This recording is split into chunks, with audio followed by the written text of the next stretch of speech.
ఈరోజు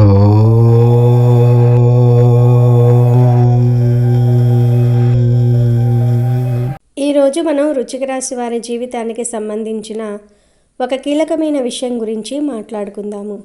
వృశ్చిక రాశి వారు తమ జీవితంలో ఎన్నటికీ ఏ ఒక్కరికి ఇవ్వకూడని ఒక అత్యంత పవిత్రమైన శక్తివంతమైన వస్తువు ఉంది. ఈ వస్తువు కేవలం ఒక భౌతిక పదార్థం మాత్రమే కాదు, వృశ్చిక రాశి వారి సంపద, అదృష్టము, ఆనందము మరియు లక్ష్మీదేవి అనుగ్రహాన్ని తమలో నిక్షిప్తం చేసుకునే ఒక శక్తి కేంద్రం.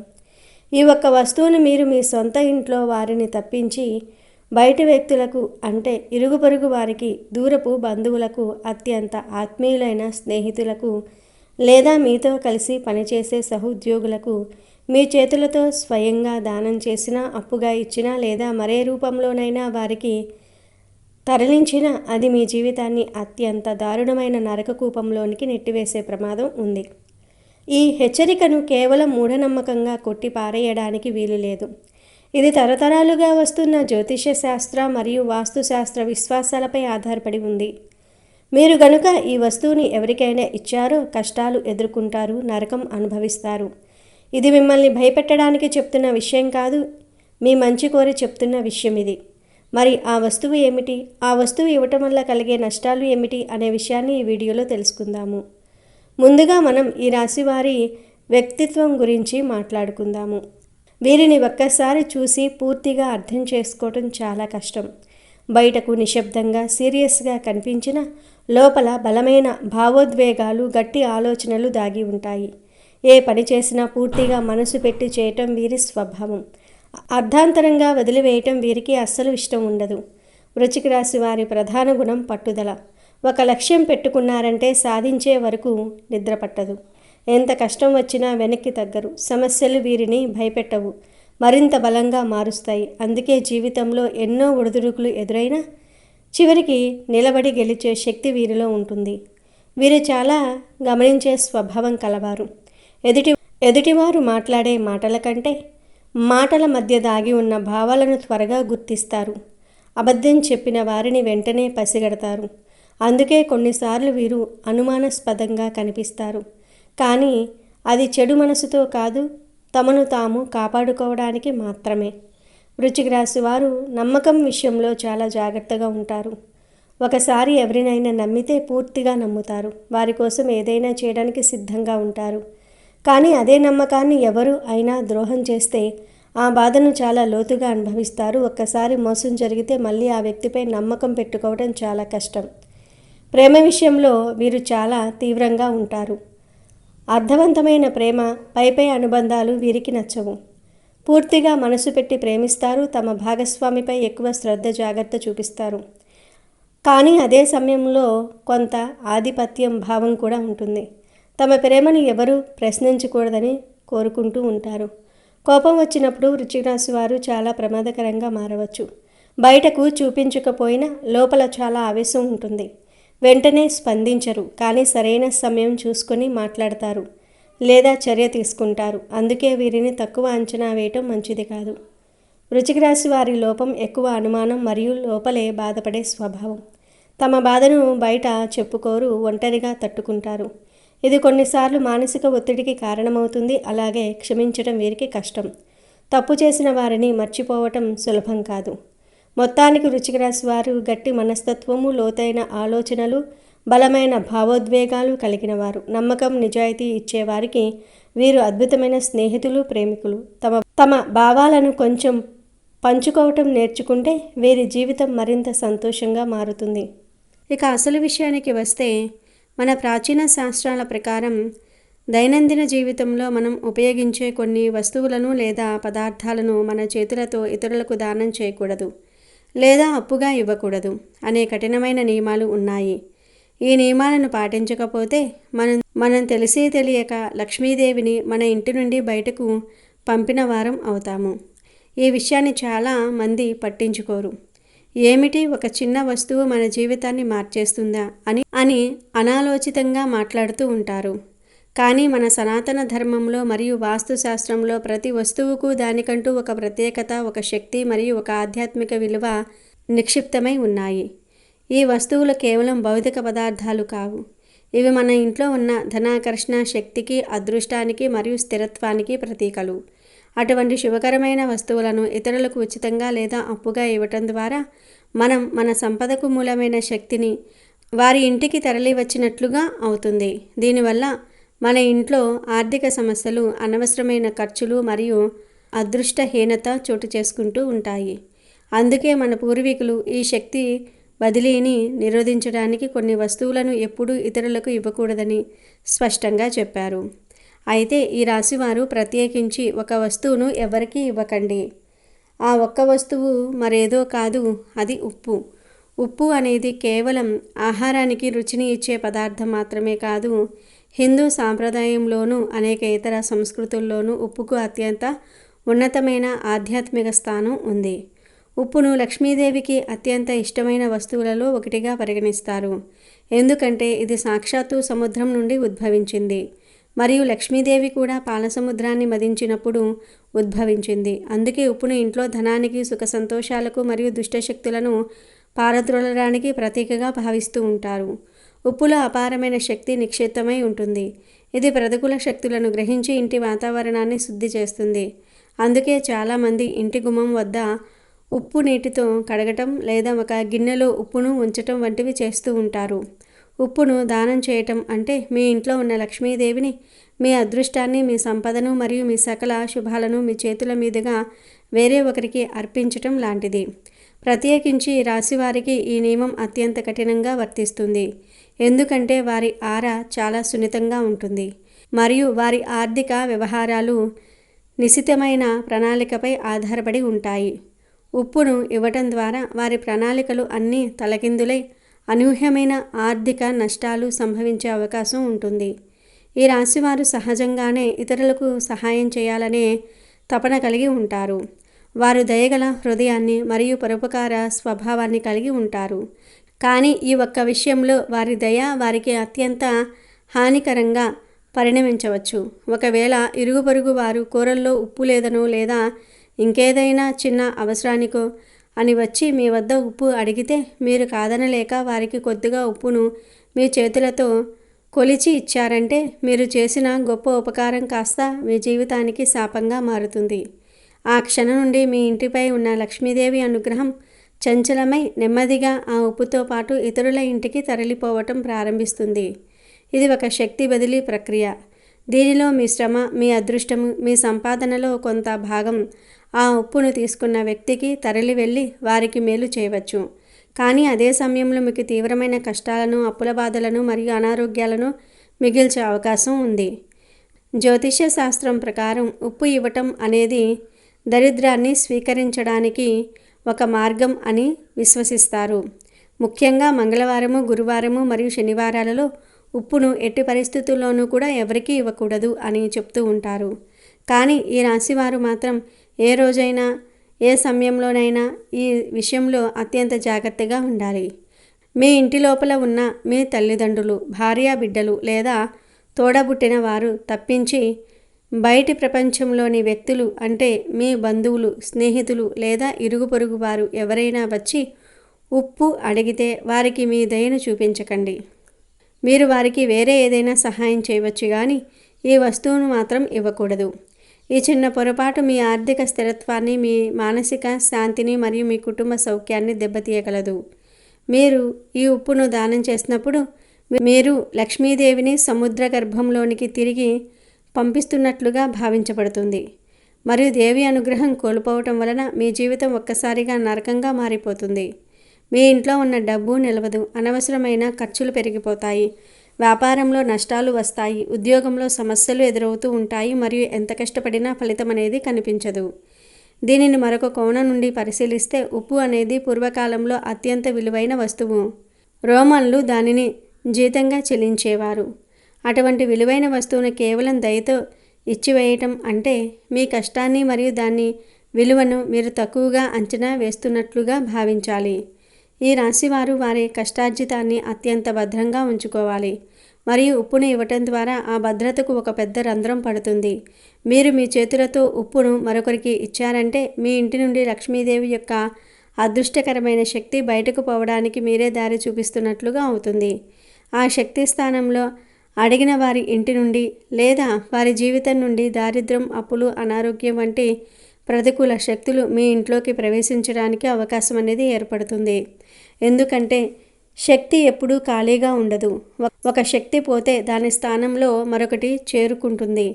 అందుకే ఉప్పుని ఇచ్చేవారు తమ అదృష్టాన్ని ఇస్తారు, తీసుకునేవారు తమ దరిద్రాన్ని ఇస్తారు అనే ఒక బలమైన నమ్మకం ఉంది. ఈ శక్తి మార్పిడి ఈ రాశి వారి సున్నితమైన జీవన వ్యవస్థను తలక్రిందులు చేస్తుంది. ఒకవేళ మీరు ఎవరికైనా అత్యవసరంగా ఉప్పుని ఇవ్వాల్సి వస్తే ఈ నియమాన్ని ఉల్లంఘించకుండా ఉండడానికి ఒక చిన్న పరిష్కారం ఉంది. మీరు ఉప్పును దానం చేయకుండా దానిని వారికి అమ్మవచ్చు. అంటే మీరు ఇచ్చిన చిన్న మొత్తంలో డబ్బును స్వీకరించి వారికి ఉప్పును ఇవ్వటం ద్వారా అది అప్పుగా లేదా దానంగా కాకుండా కొనుగోలుగా పరిగణించబడుతుంది. ఇది చిన్న చర్య ద్వారా శక్తి బదిలీ యొక్క ప్రతికూల ప్రభావం నుండి మీరు బయటపడవచ్చు. డబ్బును స్వీకరించడం ద్వారా మీరు మీ అదృష్టాన్ని మరొకరికి ఉచితంగా ఇవ్వకుండా దానికి ఒక విలువను కట్టి వారి నుండి దానికి సమానమైన శక్తిని స్వీకరించినట్లుగా అవుతుంది. కానీ సాధ్యమైనంత వరకు ఈ రాశివారు ఈ ఒక్క వస్తువుని ఎవరికీ ఇవ్వకుండా ఉండటమే ఉత్తమం. వీరు మీ జీవితంలో శాశ్వతమైన ఆనందాన్ని, ఆర్థిక స్థిరత్వాన్ని మరియు లక్ష్మీదేవి అనుగ్రహాన్ని కోల్పోకూడదనుకుంటే ఈ ఉప్పు అనే ఒక వస్తువును ఇతరులకి ఇవ్వటం మానేయండి. మీ ఇంట్లో ఉన్న ఉప్పు డబ్బాలో ఎల్లప్పుడూ నిండుగా ఉప్పు ఉండేలాగా చూసుకోవాలి. ఉప్పు డబ్బా ఖాళీగా ఉంచటం కూడా ఆర్థిక నష్టాలకు దారితీస్తుంది. అలాగే ఉప్పును ఎప్పుడూ కింద పడేయకూడదు మరియు ఉప్పును ఇతరులు చూసేలాగా ఉంచకూడదు. ఈ చిన్న చిన్న నియమాలను పాటించడం ద్వారా ఈ రాశివారు వారి జీవితంలో లక్ష్మీదేవి యొక్క అపరిమితమైన అనుగ్రహాన్ని మరియు సుఖ సంతోషాలను నిలుపుకోగలుగుతారు. ఈ నియమాన్ని పాటించకపోతే మీ కష్టాలన్నీ ఒక్కొక్కటిగా పెరిగిపోయి మీ జీవితం అంధకారంలోనికి కూరుకుపోవటం ఖాయం.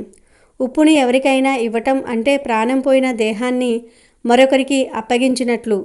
అంటే మీ జీవితంలో ప్రాణం లాంటి సంతోషాన్ని, శ్రేయస్సును తీసి ఇతరులకు ఇయ్యటమే అవుతుంది. కనుక ఈ రాశివారు ఈ విషయంలో అత్యంత పవిత్రతను, నియమాన్ని పాటించడం అత్యవసరం.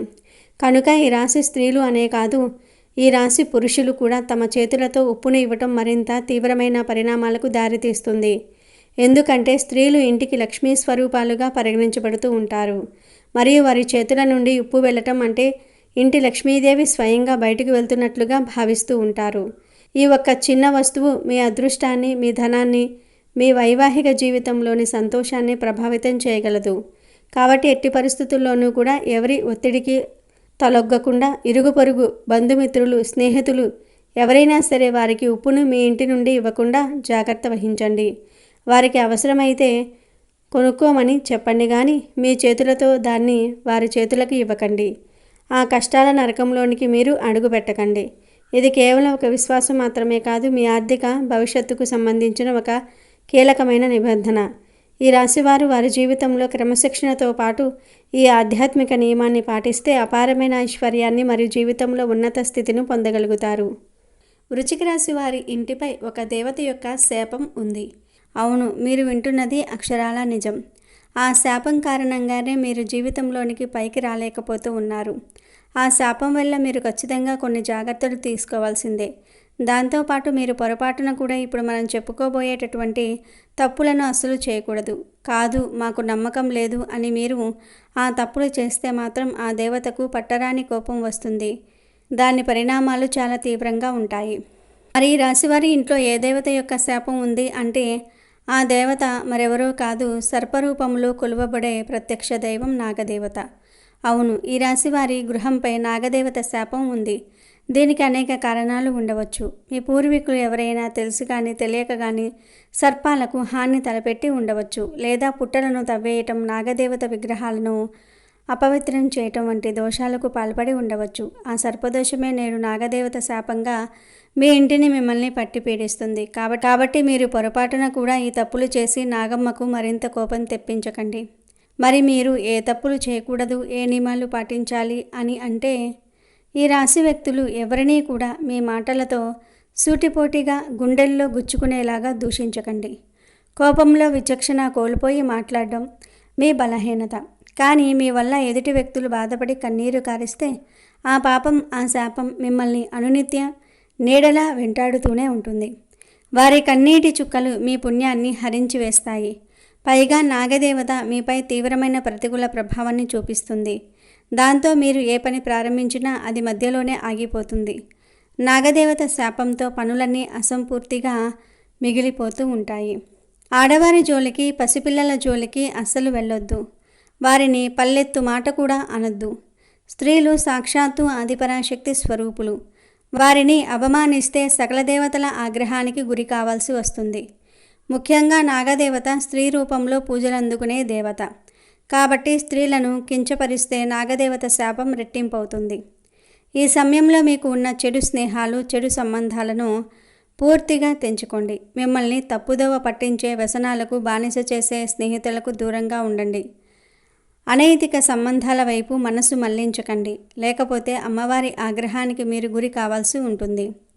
ఈ రాశిలో జన్మించిన వ్యక్తులు ఎవరైతే చెడు పనులు చేస్తూ ఇతరులకు హాని తలపెట్టే చెడు కార్యాలు చేయాలని ఆలోచిస్తూ ఉంటారో మిమ్మల్ని నాగదేవత అస్సలు క్షమించదు. దొంగతనం, మోసం, అబద్ధాలు చెప్పటం వంటి పనులకు దూరంగా ధర్మబద్ధమైన జీవితాన్ని గడపండి. మీరు ఎవరికైనా డబ్బు ఇవ్వాల్సి ఉంటే లేదా ఏదైనా సహాయం చేస్తానని మాట ఇచ్చి ఉంటే వీలైనంత త్వరగా ఆ మాటను నిలబెట్టుకోండి. మీకు ఆపదలో డబ్బు సహాయం చేసిన వారిని, మిమ్మల్ని కష్టాల్లో ఆదుకున్న వ్యక్తులను ఎప్పటికీ మోసం చేయకండి. వారి నమ్మకాన్ని వమ్ము చేయకండి. కృతజ్ఞత అనేది మానవుడికి ఉండవలసిన ముఖ్య లక్షణం. మీరు ఏ ముఖ్యమైన పని ప్రారంభించినా, అది ఉద్యోగంలో చేరటం కావచ్చు, వ్యాపారం మొదలుపెట్టడం కావచ్చు, ఇల్లు కట్టడం కావచ్చు, ఏ పని అయినా సరే ముందుగా మనసులో ఓం శ్రీ నాగదేవతాయే నమః అని స్మరించుకొని ఆ తర్వాతే ఆ పనిని ప్రారంభించండి. అప్పుడు ఆటంకాలు తొలగిపోయి మీ పని విజయవంతమవుతుంది. ఇకపోతే ఈ రాశి వారిలో ఎవరైతే వివిధ రకాల సమస్యలు, కష్టాలు, నష్టాలు, బాధల నుంచి శాశ్వతంగా బయటపడడానికి, అనేక రంగాలలో మంచి ఉన్నత ఫలితాలను సాధించడానికి మరియు జాతకరీత్యా కలిగే దుష్ప్రభావాలు ముఖ్యంగా ఈ నాగదేవత శాప ప్రభావం పూర్తిగా తొలగిపోవడానికి ఇప్పుడు మనం చెప్పుకోబోయే అత్యంత శక్తివంతమైన పరిహారాలను శ్రద్ధగా, భక్తితో పాటిస్తే మీకు ఎలాంటి సమస్యలు ఉండవు. మీ జీవితం సుఖ సంతోషాలతో నిండిపోతుంది. మరి ఆ పరిహారాలను ఇప్పుడు మనం వివరంగా చూసేద్దాం. నాగదేవత అనుగ్రహం పొందడానికి, నాగదోష శాంతికి ఇది అత్యంత ముఖ్యమైన పరిహారం. మీకు దగ్గరలో ఉన్న పుట్ట ఉన్న గుడికి కానీ, సుబ్రహ్మణ్యేశ్వర స్వామి ఆలయానికి కానీ ప్రతి మంగళవారం లేదా పంచమి తిథి నాడు వెళ్ళి పుట్టలో పాలు పోయండి. నాగదేవతకు పసుపు, కుంకుమ, పూలతో పూజ చేయండి. వీలైతే పండితులచే నాగప్రతిష్ఠ పూజ చేయించటం వల్ల వంశ పారంపర్యంగా వస్తున్న సర్పదోషాలు కూడా తొలగిపోతాయి. విష్ణుమూర్తి దుష్ట శిక్షకుడు, శిష్ట రక్షకుడు. ఆయన్ను పూజించటం వల్ల సకల గ్రహదోషాలు నివారించబడతాయి. ప్రతి గురువారం విష్ణు సహస్రనామ పారాయణం చేయటం లేదా వినటం చాలా మంచిది. సాధ్యమైతే 11 ముఖాల రుద్రాక్షమాలను ధరించండి. ఇది ఆత్మవిశ్వాసాన్ని పెంచి ప్రతికూల శక్తుల నుంచి రక్షణ కల్పిస్తుంది. అలాగే జ్యోతిష్య పండితుల సలహా మేరకు పసుపు రంగు మణిని ధరించటం వల్ల గురుగ్రహ అనుగ్రహం కలిగి ఆర్థికంగా, వృత్తిపరంగా అభివృద్ధి సాధిస్తారు.